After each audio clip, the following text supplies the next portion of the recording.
Ganges.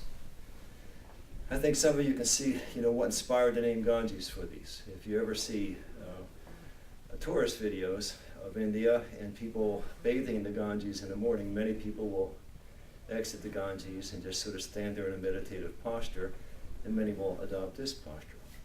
Now here, you're essentially still. And there's no real 9-beat movement here. You hold this position for as long as you choose. Some people will hold it for a long time. Some people will relax. And most people who do this simply listen. And they listen with their body, not with their ears. And as they do that, sometimes they'll feel the ascendancy of energy within themselves, and that will actually make them sort of flutter about in the air. It'll look something like this. And if that happens, just relax and go with it, okay? Now there's 3 positions there as you're doing Ganges. First one is right here in front of your third eye. So you have the hand, a collapsed folded hand, placed in front of your third eye. And what you work on here is the visualization. You try to open the awareness of the third eye, and gaining sight into the hand, you imagine a white pearl or a flame positioned right here within your hand.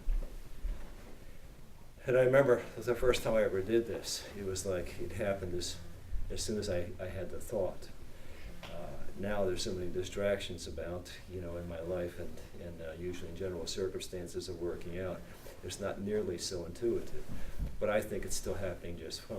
So you go from here, and you just hold this as long as you want it, that you're comfortable with. Then go to the second position, which is in front of your solar plexus. And same deal, the flame.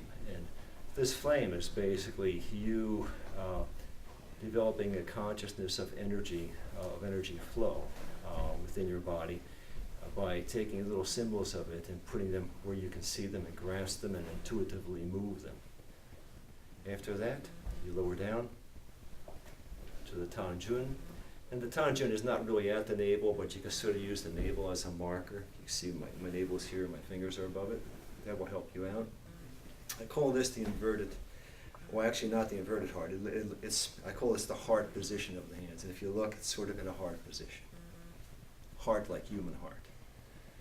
Here, I do the 9 count by rotating one direction 9 times.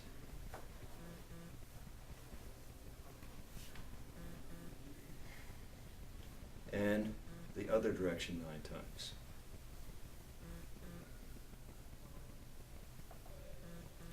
Okay, now that ends the first set. The second set, our name for the second set is, just want to get this straight, because what I hope to do is to put either a set of notes in the text to the video, or give you a link where you can get this downloaded. Second set we call either swimming or dragon breathing. And dragon breathing relates to another form that we do. But swimming would be like this. You're swimming in a pool. So the second set, section 2, starts out like you're extending in water and you're pulling the water back to yourself, dragon breathing. And as it comes back, breathe in, roll it over, and breathe out. So it's very deep breathing. And you reach out. Bring it back, in, then out. Again, in, and out. This you do 9 times. Okay, a couple fine points here. You have the option, once again, of going onto your toes. If you do, you do it here as you move forward. And when you come back, you take your root. And as you go forward again, you go to your toes. I'm going to show you a little nuance here that we employ as we execute the series. Because we're working internally, and because we're also using this series to master internal balance, we will take moves such as this and allow ourselves to fall forward with it. So here, my line is actually tilting and almost dropping forward, and at the very last second, I recover it and recapture it. And by doing this a number of times over a period of years, your balance becomes extremely resilient and powerful. So I recommend that if you're able to incorporate this aspect, that you do so. The third sequence we refer to as monkey, and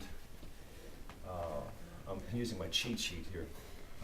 This comes from repulsing monkey out of the Tai Chi form because it looks like it, but it also comes from bow and arrow because bow and arrow, pulling a bow and arrow would look like this, and it has to do with splitting energy. So repulsing monkey or bow and arrow basically sets up with your feet flat on the ground. One hand just relaxed at the side and hand extended. And this would actually be like the yin side of repulsing monkey, just so you know. If you're not sure what that means, go look at a Tai Chi form or research repulsing monkey on the internet. Here.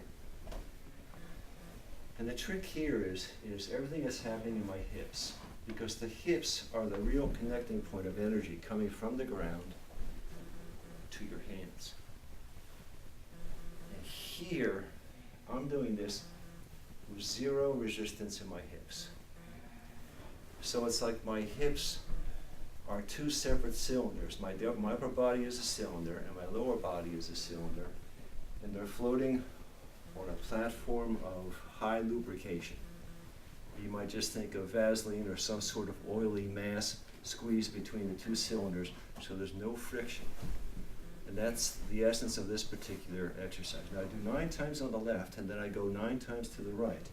I do not ascend on my toes here. I keep my root because the essence here is taking the root, lifting energy, transmitting it through the waist to your arms. This is the first place where you really have a tactile feel of this. So you bring it back. No friction here. And you let it just goes right from the foot to the hand.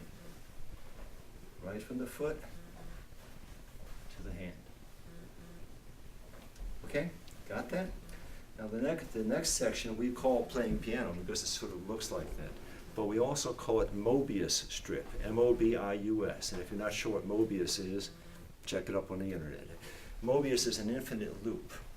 It's a piece of paper that's one-sided because the way you tape it together, it just loops infinitely and there's no second side. And that's what's sort of happening here. When I do this, it's like I'm playing the piano and the strip comes here, the little twirl with my fingers, and this is important.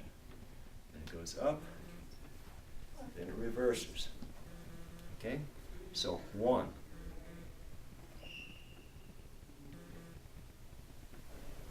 2. 3. 4. Breathe in, exhale, breathe in, exhale, breathe in. Okay, now that's section 4A. Monkey was section 3, and dragon breathing was section 2. So Mobius, or playing the piano, is section 4. So you just saw 4A, which begins like this. 4B is the opposite side of that. So you're here and you lift. And then down. I'm going to exaggerate my breathing so you see what I'm doing here.